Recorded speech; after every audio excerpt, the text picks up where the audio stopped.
À genoux devant les marches qui mènent au trône, j'entends ma mère s'avancer vers moi. Je retiens mes sanglots. Nous avons enterré Aaron il y a quelques jours à peine, pourtant je me tiens à sa place et m'apprête à monter sur son trône. Je ne peux en supporter davantage. Mon cœur est serré, comme s'il allait exploser et m'emporter dans un torrent de désespoir dont je ne suis pas sûre de pouvoir revenir. Une larme coule le long de ma joue. Heureusement, j'ai la tête baissée. Personne ne voit ma tristesse. Rana aurait dû être à mes côtés, mais elle est soit morte des mains de son frère, soit enfermée au château d'Alenda.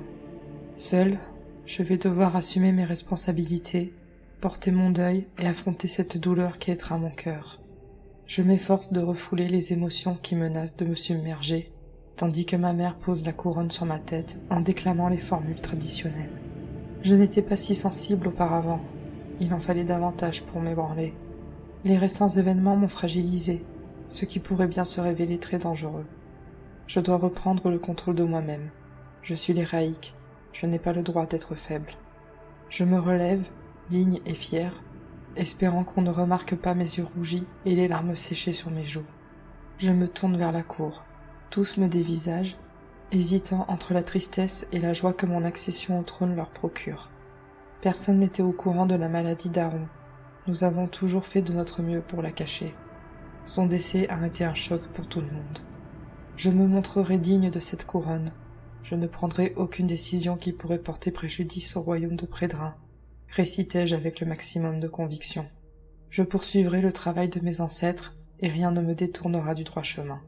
L'honneur de ma famille et le bien-être de mon royaume passeront avant mes désirs personnels. Je vivrai et mourrai pour Prédrin. Ma voix se brise sur la dernière phrase. Je parviens à refouler mes sanglots de justesse. Tous m'applaudissent. Ils n'imaginent pas l'effort psychologique que ce discours m'a demandé. D'autant plus que je ne peux pas espérer le tenir aussi facilement. Contrairement à ce que pensait Aaron, je n'ai pas l'étoffe d'un héraïque. Je suis incapable de dissocier mes désirs personnels de ceux du royaume. J'ai une envie actuellement, dire le fond de ma pensée à Logvald et exiger qu'il renvoie Rana ici. Je ne peux pas me le permettre, pourtant je ne suis pas sûre de me retenir longtemps. Je me concentre sur l'instant présent et accepte les félicitations de chaque noble avec un sourire qui, je l'espère, paraît sincère. Elle apparaît soudain dans mon champ de vision. Mon cœur s'accélère à un rythme effréné. Mon souffle est coupé par cette vision dont j'ai tant rêvé. Je savais qu'elle était présente, pourtant je n'aurais pas espéré la revoir de si près. Elle s'avance vers moi avec un sourire franc et heureux. Je me retiens de la prendre dans mes bras. Malgré ces quelques mois sans pouvoir la voir, mes sentiments sont toujours aussi puissants. Elle n'a pas changé. Elle arbore les mêmes cheveux longs, frisés, noirs de jais, et ses yeux marron foncés ont conservé leur expression rieuse naturelle. Je ne vois aucun homme à côté d'elle. Mon cœur bondit de joie. Elle n'a donc pas trouvé de mari. Héraïque Irion, mes félicitations, murmure-t-elle en me saisissant la main. Je vous remercie, Nari J.E. Serait-il possible de discuter en privé prochainement? Je me doute bien que vous devez être terriblement occupé, se hâte-t-elle d'ajouter. J'attends de vous revoir depuis si longtemps. Venez me voir demain, en fin de matinée, dans mon bureau. Je saurai libérer un créneau pour vous. Elle est ravie par cette nouvelle, et moi aussi. J'avais craint que Rana ait raison, et qu'elle m'ait oublié pour épouser un autre homme, en désespoir de cause ou forcée par ses parents. Ce n'est pas le cas, et, avec mon nouveau statut, je suis en mesure de me marier avec celle que je désire. Ma mère ne sera pas d'accord avec mon choix, et essaiera de me faire changer d'avis. Je ne compte pas la laisser gagner. Elle a déjà réussi à me priver de mon amie la plus proche. Je ne la laisserai pas me séparer de Nari une nouvelle fois. Élion est maussade depuis la mort d'Aaron, pour 2 raisons. Déjà, le décès de notre aîné l'a beaucoup ébranlé, mais surtout, il va devoir reprendre le rôle d'émissaire et s'occuper des relations avec les autres pays. Cette perspective ne l'enchante guère. Je peux le comprendre. Ce sont mes parents qui occupaient ce rôle en attendant mon retour, puisque je ne pouvais finalement pas devenir leur adilk. Mon petit frère aurait dû devenir émissaire après mon mariage avec Rana. Cependant, elle a été destituée de son statut de Saradilka, suite au faux procès de Logvald visant à prouver qu'elle ne partageait pas le sang de la famille Vandeliord. J'étais donc censé reprendre mes obligations à Prédrin. Ce n'était pas possible, puisque j'étais enfermé par Rhianel dans son château à Yenmar. Sitôt revenu, cette tâche était mienne de nouveau. Il devait être heureux d'échapper à cette corvée. Maintenant que je suis héraïque, je ne peux plus m'en occuper. Il doit reprendre le flambeau, malgré son manque d'intérêt et de formation pour ce rôle. Il a tout juste l'âge minimal requis pour occuper ce poste. Mes parents lui prodigueront bien évidemment de nombreux conseils. Si Rana avait été là, elle aurait pu s'en occuper, puisqu'elle était ma femme. Elle était tout aussi légitime à remplir ce rôle. Peut-être que si j'épouse Nari, elle acceptera de devenir mon émissaire. Il faudra, au préalable, que je lui explique dans le détail les relations complexes que nous entretenons avec chaque pays. De cette manière, Elion pourra reprendre son poste dans l'armée sans aucun problème et mener la vie qui lui convient. Ma mère s'approche de moi, tandis que j'essaie de me soustraire aux congratulations des nobles. Je l'évite depuis quelques jours. Elle est très peinée, même si elle en connaît la raison. Irion, je voudrais te parler. Je n'aime pas que nous soyons en froid. Je la suis sans rien dire vers la sortie de la salle du trône. Moi qui voulais un instant de répit, c'est raté.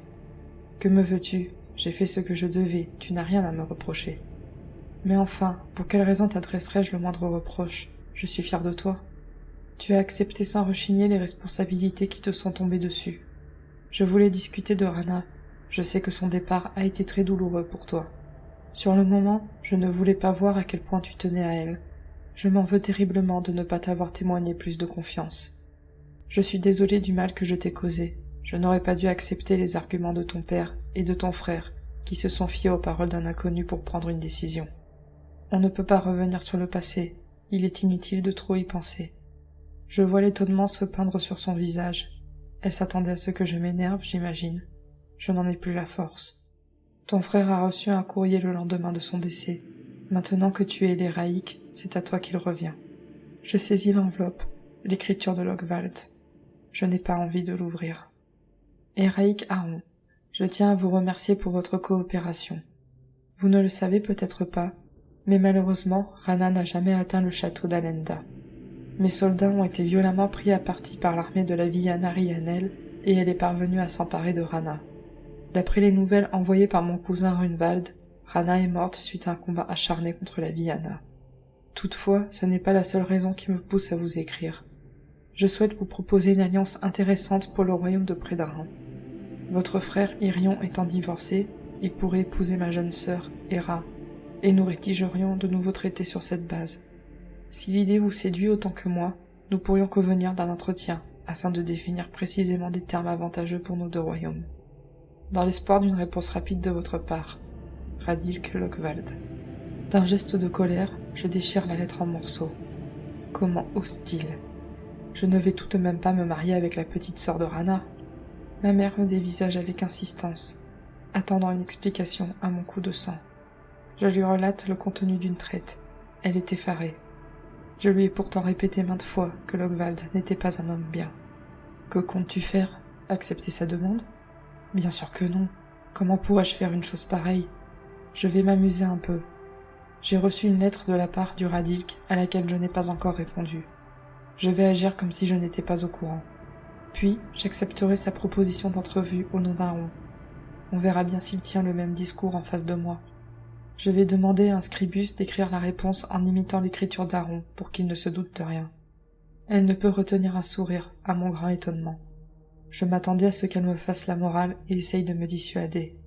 Tu me ressembles énormément. Ton calme n'est qu'une façade. Tu es plus retors qu'il n'y paraît. J'aurais fait la même chose à ton âge. Je la regarde en souriant. Je ne lui imaginais pas un tel tempérament. Elle s'est beaucoup calmée avec le temps. Sans doute les responsabilités de souveraine l'ont-elles forcée à mettre de l'eau dans son vin. Nous retournons parmi les invités. Il faut bien que le nouvel héraïque se montre en public, même si j'ai envie d'aller me coucher. La fête se poursuit jusque très tard. Seul Elion semble avoir disparu très rapidement, puisque je ne l'aperçois plus dans la foule. Je me demande ce qu'il est parti faire. Ça ne lui ressemble pas de se retirer si tôt. Si seulement je pouvais lui parler et comprendre ce qui lui arrive. Le lendemain matin, je peine à me réveiller. Il faut qu'un serviteur toque à ma porte pour que je réussisse à m'extirper de mon lit. Nari vous attend dans votre bureau, héraïque. Déjà? Je me lève d'un bond et il m'aide à me préparer. Je ne pensais pas qu'il était si tard. Elle était censée venir me voir juste avant midi. Je me précipite dans mon bureau, portée par un bonheur sans précédent. Je n'ai même pas pris le temps de manger, tant j'étais pressé de la voir. Elle est magnifique à la lumière du jour. Tout son être brille d'un éclat que nul ne saurait égaler. Je m'avance vers elle et l'enlace sans trop réfléchir aux conséquences d'un tel acte. « Tu m'as tant manqué, Nari » murmurai-je, humant le doux parfum de ses cheveux. « Vraiment » réplique-t-elle d'un ton froid en s'éloignant de moi. « Essaies-tu de repartir sur de bonnes bases avec moi parce que ton mariage avec la Saradilka s'est mal passé ?»« Quoi ? Mais pas du tout, voyons. Pourquoi imagines-tu cela ? Tu n'as pas quitté mes pensées un seul instant. Je m'étais simplement fait à l'idée que mes parents ne consentiraient guère à notre union. Est-ce parce que je ne suis pas assez noble pour eux ? Voudrais-tu me faire croire que tu as accepté le mariage avec la Saradilka par dépit et qu'elle ne t'intéressait pas ? C'est la vérité, Rana et moi n'avions pas les intentions ni la relation que tu nous prêtes. C'était un simple mariage d'intérêt, destiné à améliorer les relations commerciales avec notre voisin. Rana, tu l'appelles par son prénom en plus ? S'exclame-t-elle, perdant son sang-froid. Je ne sais pas pourquoi je suis venue aujourd'hui. Je n'aurais pas dû te proposer cette entrevue. Elle s'apprête à faire demi-tour. Je la retiens en lui attrapant le poignet. Son regard s'adoucit lorsque je plonge mes yeux dans les siens. Rana et moi sommes devenus amis. Il n'y a rien eu de plus entre nous. Nous en aurions été incapables, d'un côté comme de l'autre. Crois-moi, tu as toujours été la seule femme dans mes pensées, et aucune princesse d'aucun royaume ne pourra rien y changer. Je ne sais pas ce qui l'a fait changer d'attitude, mes propos ou l'insincérité de mon regard. Elle se blottit dans mes bras comme elle en avait l'habitude lors de nos rencontres secrètes avant mon mariage. Je la serre contre moi avec tendresse et je dépose un léger baiser dans ses cheveux. Le bonheur est à portée de main, même si le vide laissé par la disparition de mon frère et de Rana ne s'effacera pas, j'en ai conscience. Dans tous les cas, je ne laisserai plus personne me séparer des gens que j'aime. J'épouserai Nari, même si je dois me mettre toute ma famille et tout le royaume à dos. Je serai heureux, comme Rana le souhaitait. Je respecterai sa dernière volonté.